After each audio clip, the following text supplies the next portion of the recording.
രാഹുൽ മാങ്കൂട്ടം രക്ഷപ്പെട്ടത് ചുവപ്പ് പോളോ കാറിലെന്ന് അന്വേഷണ സംഘത്തിന്റെ കണ്ടെത്തൽ. സ്ഥിരമായി ആ കാർ രാഹുലിന്റെ കൂടെ ഉണ്ടായിരുന്നില്ല. രക്ഷപ്പെടുന്നതിന് തലേദിവസം പാലക്കാട് എത്തിക്കുകയായിരുന്നു.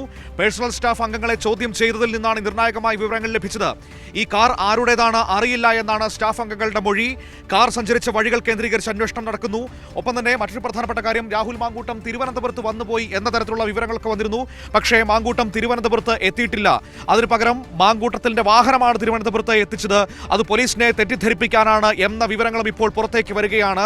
സച്ചിൻ ഉണ്ട് പാലക്കാട് നിന്ന്. സച്ചിൻ, രാഹുൽ മാങ്കൂട്ടം ഒരു ചുവപ്പ് പോളോ കാറിലാണ് രക്ഷപ്പെട്ടത് എന്ന വിവരങ്ങളാണ് ഇപ്പോൾ പുറത്തേക്ക് വരുന്നത്. അതുമാത്രമല്ല, എത്രമാത്രം ക്രിമിനലാണ്, എത്രമാത്രം ക്രിമിനൽ ബുദ്ധിയാണ് അയാൾ പ്രയോഗിക്കുന്നത് എന്നുകൂടി ഇപ്പോൾ പുറത്തേക്ക് വരികയാണ്. പോലീസിനെ തെറ്റിദ്ധരിപ്പിക്കാനായി ഇയാളുടെ വാഹനം തിരുവനന്തപുരത്തേക്ക് കൊണ്ടുപോവുകയും ചെയ്തിരുന്നു എന്ന തരത്തിലുള്ള വിവരങ്ങളൊക്കെ ലഭിക്കുന്നു.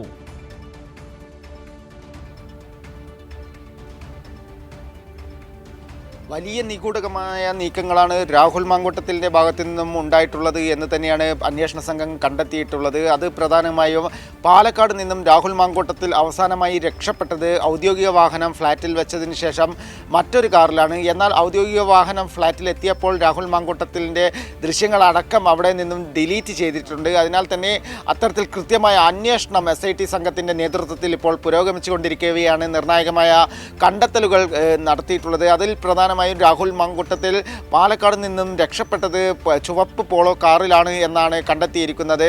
അതിനാൽ തന്നെ ഇതുമായി ബന്ധപ്പെട്ട കാര്യങ്ങളെല്ലാം രാഹുലിൻ്റെ സ്റ്റാഫുകളുമായി ഇന്നലെ പോലീസ് ചോദ്യം ചെയ്തപ്പോൾ കൃത്യമായ വിവരങ്ങളൊന്നും ലഭിച്ചിട്ടില്ല. കാരണം ഇത്തരത്തിലൊരു കാറ് വന്നത് അറിവില്ല, മുൻപ് ഈ കാർ ഇവിടെ ഉണ്ടായിട്ടില്ല തുടങ്ങിയ കാര്യങ്ങളൊക്കെയാണ് സ്റ്റാഫ് അംഗങ്ങൾ പോലീസിനോട് പറഞ്ഞിട്ടുള്ളത്. അതിലൊക്കെ കൃത്യമായ വിവരങ്ങൾ വരേണ്ടതുണ്ട്. കാരണം മുൻപൊന്നും പാലക്കാട് ഇത്തരത്തിലൊരു കാർ രാഹുൽ മാങ്കൂട്ടത്തിൽ സഞ്ചരിച്ചിട്ടില്ല എന്ന് തന്നെയാണ് പോലീസിനും ലഭിച്ചിട്ടുള്ള വിവരം. ഇതിൻ്റെ അടിസ്ഥാനത്തിൽ തന്നെ രാഹുൽ മാങ്കൂട്ടത്തിനെതിരെ യുവതി പരാതി നൽകിയതിന് ഒരു ദിവസം മുൻപാണ് ഈ പോളോ കാർ പാലക്കാട് എത്തിച്ചത് എന്ന് വിവരവും പോലീസിന് ലഭിച്ചിട്ടുണ്ട്.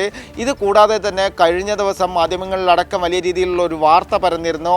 രാഹുൽ മാങ്കൂട്ടത്തിൽ തിരുവനന്തപുരത്ത് വഞ്ചിയൂരെത്തി അഭിഭാഷകൻ വക്കാലത്ത് ഒപ്പിട്ടു എന്ന തരത്തിലുള്ള വാർത്തകളാണ് പുറത്തു വന്നത്. അത് പോലീസിനെ ഇത്തരത്തിൽ രാഹുൽ ഒളിവിലല്ല എന്ന് തെറ്റിദ്ധരിപ്പിക്കാൻ വേണ്ടിയുള്ള ഒരു നീക്കമാണ് രാഹുലിൻ്റെ കേന്ദ്രത്തിൽ നിന്നും ഉണ്ടായത് എന്ന് തന്നെയാണ് പോലീസ് കണ്ടെത്തിയിരിക്കുന്നത്. രാഹുൽ മാങ്കൂട്ടത്തിൽ തിരുവനന്തപുരത്ത് എത്തിയതായുള്ള കാര്യങ്ങളെല്ലാം പോലീസ് തള്ളിയിരിക്കുകയാണ്. അത്തരത്തിൽ എത്തിയിട്ടില്ല എന്ന് തന്നെയാണ് കണ്ടെത്തിയിരിക്കുന്നത്. രാഹുലിനായുള്ള തിരച്ചിൽ ഊർജിതമായി തുടരുകയാണ്. കോയമ്പത്തൂർ, അതുപോലെ തന്നെ പാലക്കാട് ജില്ലയിലെ വിവിധ ഭാഗങ്ങൾ, തൃശ്ശൂരൊക്കെ കേന്ദ്രീകരിച്ചാണ് തിരച്ചിൽ പുരോഗമിച്ചുകൊണ്ടിരിക്കുന്നത്. ഇതിൽ പ്രധാനമായും SIT സംഘം ബാംഗ്ലൂരിലേക്ക് പോകാനുള്ള ഒരു സാധ്യതയുമുണ്ട്. അതിനാൽ തന്നെ കൃത്യമായ രീതിയിൽ പഴുതടച്ച അന്വേഷണമാണ് ഇപ്പോൾ പുരോഗമിച്ചുകൊണ്ടിരിക്കുന്നത്. മനു, ബാംഗ്ലൂർ വീക്ക്നെസ് ആണല്ലോ പലരുടെയും, അല്ലേ സച്ചിൻ? ബാംഗ്ലൂർ ഇത് പലരുടെയും ഒരു വീക്ക്നെസ് ആണല്ലേ?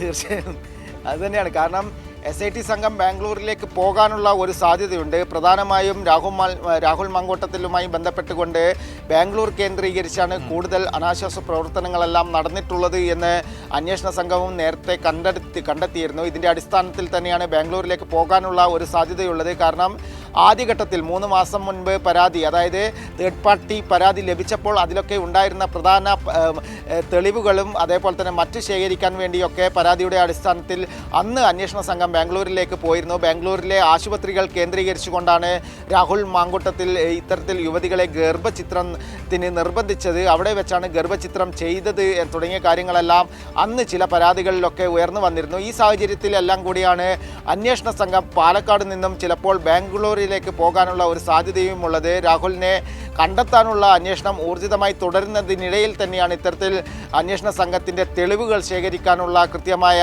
അന്വേഷണവും മുന്നോട്ട് പോയിക്കൊണ്ടിരിക്കുന്നത്. പഴുതടച്ച രീതിയിൽ എല്ലാ മേഖലകളിൽ നിന്നും കൃത്യമായ തെളിവുകൾ ശേഖരിച്ചുകൊണ്ട് രാഹുലിനെ പൂട്ടുക എന്ന ലക്ഷ്യം വെച്ചുകൊണ്ട് തന്നെയാണ് അന്വേഷണ സംഘം മുന്നോട്ട് പോകുന്നത്. പ്രധാനമായും അന്വേഷണ സംഘത്തിലെ ചിലർ പറയുന്നതും അത് തന്നെയാണ്. എത്ര കുട്ടികളെയാണ് രാഹുൽ ഇത്തരത്തിൽ ഉപദ്രവിച്ചത് എന്ന കാര്യം അന്വേഷണ സംഘത്തിലെ ചില ആളുകൾ തന്നെ വ്യക്തമാക്കുന്നുണ്ട്. കാരണം ഇത്തരം ക്രൂരമായ കാര്യങ്ങൾ ചെയ്ത ഒരു വ്യക്തിയാണ് രാഹുൽ മാങ്കൂട്ടത്തിൽ. അതിനാൽ തന്നെ രാഹുലിനെതിരെയുള്ള തെളിവുകളെല്ലാം പൂർണ്ണ തോതിൽ ശേഖരിക്കുക എന്നത് തന്നെയാണ് പ്രത്യേക അന്വേഷണ സംഘത്തിൻ്റെ ലക്ഷ്യവും. മനു,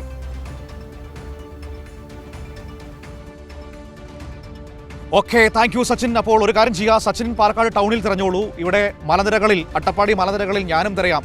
വഴിക്ക് വെച്ച് വല്ല പറമ്പിലും കണ്ടാൽ അറിയിക്കാം കേട്ടോ. അപ്പോൾ സച്ചിൻ, ഓക്കെ, താങ്ക് യു. അപ്പോൾ ഇങ്ങനെയാണ് കാര്യങ്ങൾ. പ്രിയപ്പെട്ട പ്രേക്ഷകരെ, രാഹുൽ മാങ്കൂട്ടത്തിൽ രക്ഷപ്പെട്ടത് ഒരു ചുവന്ന പോളോ കാറിൽ. അത് രാഹുലിന്റെ കൂടെ സ്ഥിരമായുള്ള വാഹനമല്ല. അത് തലേദിവസം രക്ഷപ്പെടുന്നതിന് തലേദിവസം പാലക്കാട്ടേക്ക് എത്തിച്ചതാണ് എന്നാണ് മനസ്സിലാക്കാൻ കഴിയുന്നത്. ഇയാൾ ബംഗളൂരുവിലേക്ക് കടന്നിട്ടുണ്ടോ എന്ന സംശയമുണ്ട്. അങ്ങനെ അന്വേഷണം പല വഴിക്ക് പോകുന്നു. രാഹുൽ മാങ്കൂട്ടത്തിൽ തിരുവനന്തപുരത്ത് പോയിരുന്നു എന്ന വാർത്ത തെറ്റാണ് എന്നാണ് അന്വേഷണ സംഘം പറയുന്നത്. പഴുതടച്ച തെരച്ചിൽ, കാടടച്ച തെരച്ചിൽ നടക്കുകയാണ്. എവിടെ നിന്ന് ഇയാളെ പിടിക്കുമെന്ന് നമുക്ക് നോക്കാം.